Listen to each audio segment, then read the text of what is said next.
할렐루야. 하늘에는 영광, 땅에는 평화, 복된 성탄이 되시기를 주님의 이름으로 간절히 기원합니다. 예수님의 기적에 계시된 말씀 32번째 시간입니다. 찬송가 108장 그 어린 주 예수 함께 찬송 드리시겠습니다.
오늘 함께 은혜 받을 말씀은 요한복음 21장 1절에서 12절 말씀입니다.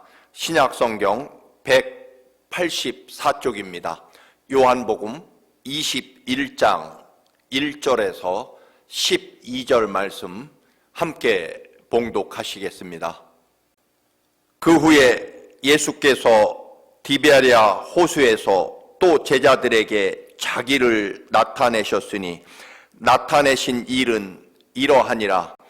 시몬 베드로와 디두모라 하는 도마와 갈릴리 가나 사람 나다나엘과 세베대의 아들들과 또 다른 제자 둘이 함께 있더니 시몬 베드로가 나는 물고기 잡으러 가노라 하니 그들이 우리도 함께 가겠다 하고 나가서 배에 올랐으나 그날 밤에 아무것도 잡지 못하였더니 날이 새어갈 때 예수께서 바닷가에 서셨으나 제자들이 예수이신 줄 알지 못하는지라. 예수께서 이르시되 얘들아 너희에게 고기가 있느냐 대답하되 없나이다. 이르시되 그물을 배 오른편에 던지라. 그리하면 잡으리라 하시니 이에 던졌더니 물고기가 많아 그물을 들 수 없더라. 예수께서 사랑하시는 그 제자가 베드로에게 이르되 주님이시라 하니 시몬 베드로가 벗고 있다가 주님이라 하는 말을 듣고 겉옷을 두른 후에 바다로 뛰어내리더라. 다른 제자들은 육지에서 거리가 불과 한 50칸쯤 되므로 작은 배를 타고 물고기 든 그물을 끌고 와서 육지에 올라보니 숯불이 있는데 그 위에 생선이 놓였고 떡도 있더라. 예수께서 이르시되 지금 잡은 생선을 좀 가져오라 하시니 시몬 베드로가 올라가서 그물을 육지에 끌어올리니 가득히 찬 큰 물고기가 153마리라. 이같이 많으나 그물이 찢어지지 아니하였더라. 예수께서 이르시되 와서 조반을 먹으라 하시니 제자들이 주님이신 줄 아는 고로 당신이 누구냐 감히 묻는 자가 없더라. 아멘. 예수님의 기적에 관한 말씀 32번째 시간입니다. 예수 그리스도께서 행하신 기적에 어떤 뜻이 담겨 있는지 우리가 은혜를 나눈 지 32번째 시간으로 오늘 이제 예수님의 기적에 계시된 말씀을 마지막 시간으로 하려고 합니다.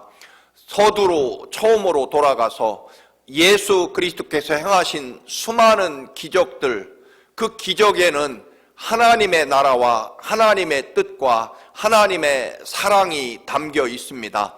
즉 기적 그 자체가 목적이 아니라 예수 그리스도께서 이 땅에 오셔서 기적을 행하신 것은 먼저는 하나님의 사랑이 어떤 것인지 구체적으로 느끼게 하는 것이겠고, 또 하나는 하나님 나라가 어떤 권세와 능력을 가지고 있는지, 그리고 이 땅에 오신 하나님의 아들 예수 그리스도께서 진정 하나님의 아들이시며 우리를 구원할 구세주로서의 권세와 능력을 충분히 가지고 계시다는 그런 증거, 표적 혹은 하나님 나라를 향해서 우리가 걸어갈 수 있도록 길 안내판, 사인판 역할을 한다는 것입니다.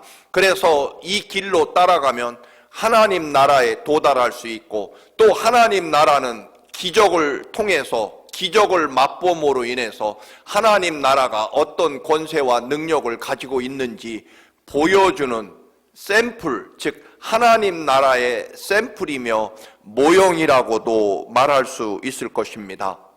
이제 예수님께서 오늘 부활하신 후에 주님이 이 땅에 계신 후 마지막 기적을 행하게 되십니다. 예수 그리스도께서 이제 하늘로 승천하시고 난 후에 이 땅에 하나님 나라의 권세와 능력과 기적은 제자들에게 계승될 것입니다. 그래서 사도 베드로나 또는 사도 바울이나 그런 사도와 또한 예수 그리스도를 진정으로 믿고 따르는, 그리고 성령 하나님이 역사하시고 충만하신 사람들에게 이제 예수 그리스도께서 행하신 기적이 계승되어 제자들에게 또는 예수 그리스도를 따르는 사람들에게 이 능력과 권세가 그대로 이제 전해지고 행해지게 될 것입니다. 이 기적에 담긴 하나님의 역사와 하나님의 뜻, 하나님의 사랑, 그리고 하나님 나라, 그리고 살아계신 하나님의 말씀의 능력, 그리고 믿는 자에게는 어떤 권세와 능력이 임하는지를 볼 수 있는 그런 눈을 가져야만 기적의 참된 의미를 이해할 수 있을 것입니다. 다시 한번 말씀드린다면 기적 그 자체가 목적이 아니라, 즉 이 땅에 신비한 현상과 또는 놀라운 능력을 보여주는 그런 과시하는 목적이 아니라, 기적은 철저하게 하나님의 말씀과 뜻과 그리고 하나님 나라 예수 그리스도를 보여주고 알려주기 위한 목적이다. 그래서 기적을 통해서 우리는 하나님 나라를 볼 수 있어야 되고, 하나님의 사랑과 하나님의 뜻을 알 수 있어야 되고, 그리고 예수 그리스도께서 어떻게 우리들의 소망이며 구원이며 능력이 되는지를 알 수 있어야 한다는 것입니다. 즉 기적이 곧 우리들의 구원과 하나님을 믿는 믿음의 그런 불쏘시개 혹은 믿음을 갖게 하는 도구가 되어야 한다라고 하는 것입니다. 기적을 아무리 보아도 여러분 주님을 향한 믿음으로 연결되지 않으면, 또는 하나님 나라 소망으로 연결되지 않으면, 기적을 통해 하나님이 얼마나 우리를 사랑하시는지 그 사랑을 느끼지 못한다면, 기적은 그냥 한갓 신비한 현상, 혹은 더 심하게 말하면 물거품 같은 아침 안개와 같이 잠깐 있다 사라지고 마는 허무한 것이 될 수 있다라고 하는 것입니다. 이제 예수님이 마지막으로 행하시는 기적은 바로 예수 그리스도께서 부활하셨지만 제자들이 갈릴리로 이제 물고기 잡는 어부로 되돌아가 버리고 맙니다. 물론 예수님께서 십자가에서 죽으시고 부활하신 후에 제자들에게 갈릴리로 돌아가서 기다리라고 명령하셨지만, 어쨌든 제자들은 이제 다시 옛날 직업인 예수 그리스도를 만나기 전 직업 물고기잡이 어부로 돌아가 버리게 됩니다. 오늘 본문의 말씀은 예수 그리스도께서 베드로, 안드레, 야고보, 요한 제자들을 처음 만나시고 그들을 제자로 부르시고, 그리고 사람을 낚는 어부가 되게 하리라고 하신 예수 그리스도의 사명을 부여하시는 처음 주를 만나 사명 받던 날, 누가복음 5장에 물고기 잡는 기적과 대단히 흡사합니다. 누가복음 5장에서 처음 예수를 만날 때 제자들은 역시 밤새도록 물고기를 잡지 못했습니다. 그러자 주님이 깊은 데로 가서 그물을 던지라는 말씀에 순종했고, 두 배의 물고기가 가득 채워질 정도로 잡게 되고, 그런 기적을 경험한 베드로가 예수 그리스도 앞에 엎드려 주님, 나는 죄인입니다 라고 고백하며, 그때부터 모든 잡은 물고기와 그물과 그리고 집을 떠나 예수 그리스도에게 자신의 생명과 삶을 온전히 드리기로 결심하고 주님을 따라 사람을 낚는 어부가 되겠다고 그렇게 사명받던 누가복음 5장의 물고기잡이 기적과 같다라고 하는 것입니다. 처음 주님의 제자로 부름받을 때 행해졌던 기적이 오늘 본문에서 동일하게 다시 반복되는 이유는 무엇일까요? 우리는 종종 실패하고 또는 모든 것을 잃어버린 후에 그때서야 주님 뜻이라 생각하고 주님 따르겠다라고 하는 그런 습관이 있을 것입니다.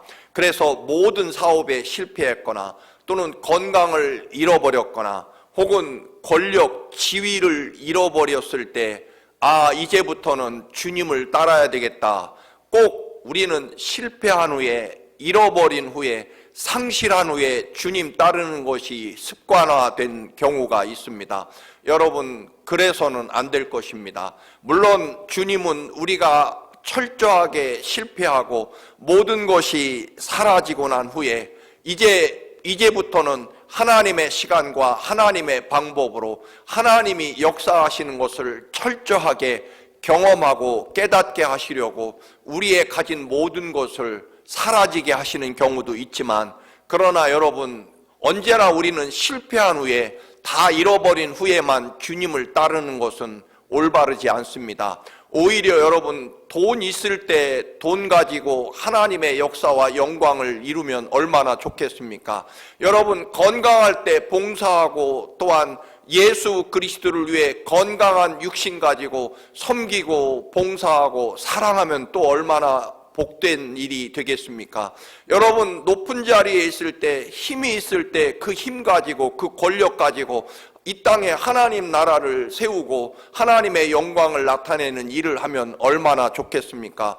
꼭 빈손 들고 주님 앞에 나옵니다 라고는 그런 찬송가처럼, 물론 그것도 대단히 아름다운 것이긴 하지만 또 주님이 뜻이 거기에 담겨 있기도 하겠지만, 여러분, 부탁하기는 여러분이 건강할 때, 힘이 있을 때, 돈이 있을 때 그때 마음껏 섬기고 봉사하고 하나님께 영광을 돌린다면 얼마나 복되고, 또한 상급이 은혜 위에 은혜, 믿음으로 믿음에 이르는 그런 놀라운 역사와 영광을 여러분 경험하게 되겠습니까?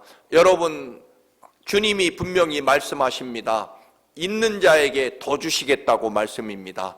여러분 있을 때 또는 가졌을 때 여러분 더욱 힘있게 그것 가지고 기쁨과 감사함으로 주님을 위해 크게 섬기고 봉사하고 헌신하는, 왜냐하면 우리는 다 사라지면, 다 잃어버리면 더는 아무것도 못하고 그저 주님만 바라보는 그런 인생이 될 수밖에 없기 때문에, 정말 빈손 들고 하나님 앞에 나아갈 수밖에 없기 때문에, 여러분 혹시 그게 무엇이든 시간이든 돈이든 건강이든 힘이든 권력이든 있을 때 그것 가지고 하나님을 위해 놀라운 역사와 영광을 이루시는 여러분이 되시기를 바랍니다.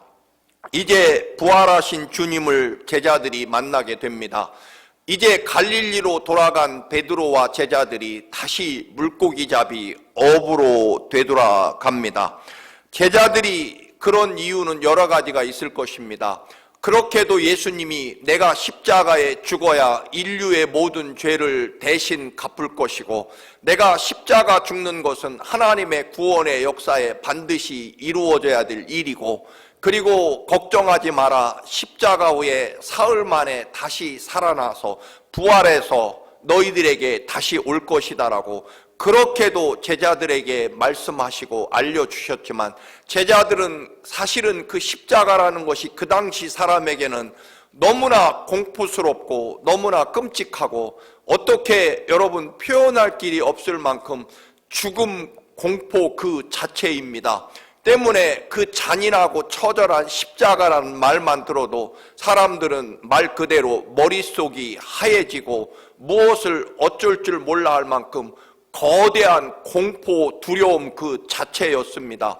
그런데 예수님이 십자가에 죽으신다고 하시자, 그리고 체포당하자 제자들은 결국 본능적으로 너무나 거대한 공포와 그 끔찍한 그런 고통, 모욕, 이것 때문에 제자들이 모두 도망가 버리고 부활의 믿음은 전혀 그들에게 생각나지 않았습니다. 베드로도 여러분 그토록 큰 소리 쳤지만 예수 그리스도를 그 보잘것없는 여자, 소녀, 하인 앞에서 예수님을 모른다 혹은 저주하고 맹세하면서 주님과 상관없다고 예수 그리스도를 3번 모른다고 부정했던 그 부끄러운 시간들이 있었습니다. 그런데 정작 예수님이 약속대로 부활해서 제자들에게 나타나시자 아마도 오히려 역으로 제자들은 더 민망하고 더 부끄럽고 더 죄송했을 것입니다. 차라리 십자가에 그냥 죽으시고 끝났으면 제자들은 그저 미안한 마음 가지고 죄책감 가지고 살았겠지만, 예수님이 정말 약속대로 사흘 만에 부활하셔서 자기들 앞에 나타났을 때 제자들의 그 민망함과 죄송함과 부끄러움은 정말 감당하기 어려웠을 것입니다. 그래서 부활하신 주님을 친히 만났음에도 불구하고 제자들은 아마도 부활하신 주님을 도저히 뵐 낯이 없어서 자기들이 도망치고 예수 그리스도를 모른다라고 부인했던 그 부끄러움 때문에 우리는 이제 부활하신 주님을 만날 자격조차 없다. 도저히 부활하신 주님, 그렇게도 사흘 만에 부활하시겠다고 약속하심에도 우리가 믿지 않고 주님을 모른다라고 배반하고 도망쳤던 그 부끄러운 과거, 부활하신 주님을 보니까 도저히 그 앞에 나설 면이 서지 않은 거죠. 너무나 부끄럽고 죄송해서 제자들은 아마도 부활하신 주님이 갈릴리에서 기다리라고 말씀하셨음에도 불구하고 그들은 이제 우리는 예수를 따를 부활하신 주님을 만날 자격이 없다, 그렇게 스스로 생각해서 아마 다시 물고기잡이 어부로 되돌아갔을 것입니다. 그런데 여러분, 그날 밤도 물고기를 한 마리도 잡지 못합니다. 바닷가에서 웬 사람이 배 오른편에 그물을 던지라는 그런 조언을 하게 되고 그들은 그 말에 따라 그물을 던졌더니 엄청난 큰 물고기 153마리의 물고기를 잡게 되었다라는 말씀입니다. 이때도 이 제자들은 아마도 피곤하고 밤새도록 헛금을질 때문에 또는 부활하신 주님에 대한 민망함과 죄송함, 부끄러움 때문에 3년 동안 주님을 따랐던 그 모든 것들이 이제 헛것이 되고 허무한 시간이 되고 이제 다시 옛날 업으로 되돌아온 그들의 여러분 감정, 그들의 마음은 참으로 찢어지고 무거웠을 것입니다. 그런데 밤새도록 그물을 던졌지만 물고기를 한 마리도 잡지 못한 이 허탈함. 그런데 여러분 호숫가 저편에서 오른편에 그물을 던지라는 명령에 사실은 순종하기 어려웠을 것입니다. 여러분 감정적으로나 육체적으로나 그 어떤 것으로도 배 오른편인들 밤새도록 그물을 던져보지 않았겠습니까? 그런데 여러분 감정적으로 육체적으로 모든 것이 끝났고 더는 희망이 없다라고 여기는 그 순간에 여러분 우리는 그때 비로소 믿음이 필요합니다. 여러분 내 노력과 내 시간과 내 방법이 끝났고 내 감정이나 내 마음이나 또는 내 육체가 더는 희망을 품을 수 없게 된 그 순간부터 여러분 우리가 작동되거나 우리가 발휘되어야 할 것은 바로 믿음일 것입니다. 하나님이 여기서부터 시작하시고 우리 인간의 수고와 노력과 방법이 끝난 순간부터 하나님이 하신다라고 하는 믿음. 그래서 늘 말씀을 드리는 대로 믿기 어려운 순간, 믿을 수 없는 순간, 내가 도저히 감정적으로 마음으로 도저히 희망이 없는 그 순간에 예수 그리스도께 다시 희망을 품고 예수 그리스도에게 내 삶을 온전히 드리고 맡기는 것, 바로 믿음이 이때부터 필요하다라고 하는 것입니다. 다시 말씀드립니다. 믿음이라고 하는 것은 믿기 어려운 순간에, 믿을 수 없는 순간에 늘 말씀드리는 대로 우산이라고 하는 것은 준비하고 있다가 비가 내릴 때 펼쳐져야 될 것입니다. 믿음이라고 하는 것도 평범하고 아무 일 없을 때에는 여러분 그렇게 필요한 것이 아닐 수 있을 것입니다. 믿음이라고 하는 것은 정말 믿기 어려운 순간, 믿을 수 없는 순간에 믿음이 펼쳐져서 예수 그리스도의 모든 능력과 은혜를 내 삶에 가져오게 만드는 것이 될 것입니다. 여러분 이제 제자들이 그런 육신의 상태 또는 감정적인 상태를 접고 예수 그리스도의 말씀에 순종해서 엄청난 물고기를 잡게 되고 비로소 이제 요한이 소리칩니다. 예수님이시다. 왜냐하면 처음 주를 만났던 그날을 기억하게 되기 때문입니다. 이제 처음 주를 만났던 그날 그 장소에서 동일한 예수 그리스도의 말씀과 기적을 경험하게 됩니다. 여러분 혹시 절망과 두려움과 어려움 가운데 계십니까? 여러분 처음 주를 만났던 그때 그 기쁨과 감격, 사명, 믿음을 회복해야 한다는 것입니다. 여러분 다른 길은 없습니다. 우리들의 삶에 문제가 생겼을 때 또는 철저하게 절망적이고 희망이 보이지 않을 때 여러분 우리들의 구원의 길은 딱 한 가지입니다. 내가 처음 주를 만나 구원받았을 때 그 주님을 향했던 그 사명과 그 믿음, 그 결심을, 그 뜨거운 믿음을 다시 회복해야 한다는 것입니다. 처음 자리로 돌아가야 한다는 것입니다.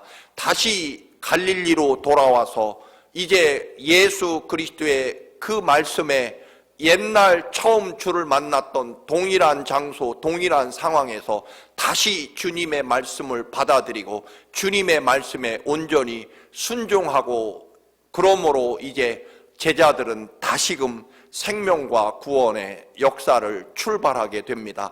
다시 회복되는 거죠. 부활하신 주님과 함께 말입니다. 예수님께서 이제 이미 호숫가에 밤새도록 물고기 잡느라 지치고 배고픈 제자들을 위해 숯불을 피워 놓으시고 빵을 구워 놓으십니다. 그리고 제자들에게 너희들이 잡은 물고기 좀 가져오라고 하셔서 물고기를 구워서 친히 아침상을 차려 놓으시고 제자들에게 와서 아침 먹어라 라고 말씀하십니다. 베드로가 사도 요한이 예수님이시다라는 말을 듣자마자 그는 역시 처음 주를 만났던 그때처럼 그물을 버려두고 잡은 물고기를 버려두고 그 시간 즉시 바다로 뛰어들어 예수 그리스도를 향해 헤엄쳐서 주님께로 달려가는 모습을 보이게 됩니다. 여러분, 다시 어부로 돌아가 물고기 잡이로 돌아갔지만 주님이시다라는 말씀에 베드로는 처음 주를 만났던 그 사명으로 돌아가 즉시 바다로 뛰어들어 예수 그리스도를 향해 헤엄쳐 가는 것을 보게 됩니다. 잡은 물고기, 그물, 배에서 뛰어내려 예수 그리스도를 향해 달려갔다라고 하는 것입니다. 처음 주님을 만났을 때를 회상하고 다시 그 자리로 돌아가는 것을 보게 됩니다. 아침 밥상을 준비하신 주님께서 제자들과 함께 식사하십니다. 주님이 마련해 놓은 식탁에서 아침을 먹는 제자들은 그 누구도 아무 말도 하지 않았다. 오늘 성경은 그렇게 말합니다. 이유는 당연히 주님이신 줄 알기 때문이고, 그리고 자신들이 지금 아침 먹는 순간 무엇을 해야 될지 알았고, 그리고 부활하신 주님을 다시 만나 이제 그들의 삶이 새롭게 시작된다는 것을 제자들도 이제 알고 있었기 때문입니다. 여러분, 주님이 제자들에게 또는 특별히 베드로에게 뒤에 가면 네가 나를 사랑하느냐 3번 물으십니다. 숯불 앞에서 말입니다. 그것은 분명 베드로가 예수님이 십자가에 죽으시기 위해 체포당했을 때 불 앞에서, 모닥불 앞에서 예수를 모른다고 3번 부인한 그 모닥불을 연상시킬 것입니다. 그런데 여러분, 주님이 굳이 모닥불을 피워놓고 그 숯불 앞에서 베드로에게 3번 나를 사랑하느냐고 물으신 이유는 베드로를 책망하기 위함도, 제자들에게 너희들 왜 나를 배신했느냐, 어쩌면 그럴 수 있느냐라고 책망하시기 위함이 아닙니다. 예수님의 질문은 너 왜 그랬니가 아니라 네가 나를 사랑하느냐라고 물으십니다. 주님의 관심은 언제나 우리들의 잘못이 아니라 지금도 이런 상황에서, 이런 형편에서도 여전히 주님 사랑하는 마음 변함없느냐라고 물으시는 것입니다. 주님이 궁금하신 것은 과거의 우리들의 잘못이 아니라 지금도 그런 잘못과 실수에도 불구하고 지금도 여전히 나를 변함없이 사랑하느냐, 너희들의 연약함과 부끄러움은 내가 안다. 그래서 너희들이 연약하고 부끄럽기 때문에 그 연약함과 부끄러움을 내가 대신 갚으려고 너희들의 힘과 능력으로는 결코 죄를 이길 수 없느니라. 그래서 내가 십자가에 너희들의 죄값을 대신 갚은 것이다. 그리고 이제부터 내가 너희들에게 묻고자 하는 것은 여전히 나를 사랑하느냐라는 질문입니다. 주님 얼굴 뵐 낯이 없고 십자가 앞에서 주님 모른다고 부정하거나 도망쳤던, 그런데 막상 부활하신 주님을 뵙고 나니 너무도 죄송하고 부끄럽고 얼굴을 들 수 없고 주님 뵐 낯이 없는 그런 제자들에게 너희들의 잘못이 궁금한 것이 아니라 그럼에도 불구하고 너희들의 연약함과 부끄러움에도 불구하고 나를 사랑하는 사랑이 더 크냐, 여전히 나를 사랑하는 마음이냐, 나는 그것이 궁금하고 그것이면 된다라고 하는 것이 주님의 마음이며 사랑이십니다. 우리의 부끄러운 죄악은 십자가에서 주님이 대신 갚으셨습니다. 우리가 우리 스스로 죄악을 이길 힘과 능력이 없다는 것을 주님은 이미 알고 계시고, 그래서 십자가에 우리 죄값을 대신 갚으신 것입니다. 주님이 우리에게 끝없이 물으시는 것은 여전히 주님 사랑하느냐입니다. 그런 부족함에도 부끄러움에도 연약함에도 불구하고 주님은 우리가 주님 사랑하는 변함없는 사랑, 그것만 보시겠다는 것입니다. 그래서 베드로에게 주님이 십자가에 죽으시며 구원한 모든 주님의 백성들 양떼를 베드로에게 맡기시겠다는 것입니다. 오히려 십자가 전에 예수 그리스도를 모른다고 부인했던 부끄러운 베드로보다 오히려 지금 더 큰 사명을 베드로에게 맡기십니다. 천국 열쇠도 맡기셨을 뿐만 아니라 주님이 십자가의 피로 구원한 주님의 양떼들, 백성들을 베드로와 그리고 제자들에게 맡기시는 더 큰 사명을 부여하십니다. 여러분, 그것은 베드로와 제자들 속에 있는 주님을 향한 사랑을 확인하셨기 때문입니다. 이제 우리의 연약함 때문에 여러분, 마치 부모님이 우리를 위해 대신 희생하는 것처럼 주님은 우리의 연약함 그것을 보시고 우리가 얼마나 연약하고 죄가 많은지를 따지시는 것이 아니라 우리 속에 주님을 향한 사랑과 믿음이 얼마인지를 여전히 궁금해 하십니다. 사랑하는 교우 여러분, 주님은 결코 우리의 죄악과 과거를 묻지 않으십니다. 그것은 주님이 이미 우리의 약함을 아시고 주님이 십자가에서 대신 감당하셨기 때문입니다. 우리는 인간적으로 주님 앞에 뭔가 공로를 가지고 주님을 위해 뭔가 잘한 게 있어야 주님에게 은혜 받는다라고 복 받는다라고 착각하지만 그렇지 않다는 것입니다. 주님은 우리가 얼마나 연약하고 부끄러운 인생인지 다 아십니다. 다만 주님이 우리에게 늘 묻고 궁금해 하시는 것은 그럼에도 불구하고 여전히 주님 사랑하고 주님 앞에 나올 것이냐라고 하는 것입니다. 오늘 베드로와 제자들에게 숯불을 피우고 아침상을 차려놓으시고 아침 먹자 그것으로 주님은 이미 제자들을 벌써 용서하시고 오히려 따뜻한 빵과 생선을 구워 아침까지 차려주시는 이 따스한 주님의 은혜, 사랑, 이것이 바로 주님이십니다. 여러분, 주님이 우리에게 오늘 묻고 궁금해 하시는 것은 우리의 공로나 우리의 죄악이 아닙니다. 여전히 주님 어떤 순간, 어떤 조건, 심지어는 어떤 부족함과 부끄러움과 연약함에도 불구하고 주님 사랑하고 있느냐, 그것을 물으시는 것입니다. 사랑하는 교우 여러분, 여전히 우리를 기다리시고 여전히 사랑하시고 여전히 우리의 공로 없음에도 기적과 축복과 능력으로 하나님 나라와 하나님 사랑을 보여주시는 주님, 그 은혜를 붙잡으시기를 축원합니다. 마치 마국간에까지 내려오신 주님의 그 낮아지심을 바라보며 어디까지 십자가까지 우리를 사랑하시는 주님의 그 한없는 사랑 안에 복된 성탄 맞이하시기를 간절히 축원합니다. 할렐루야.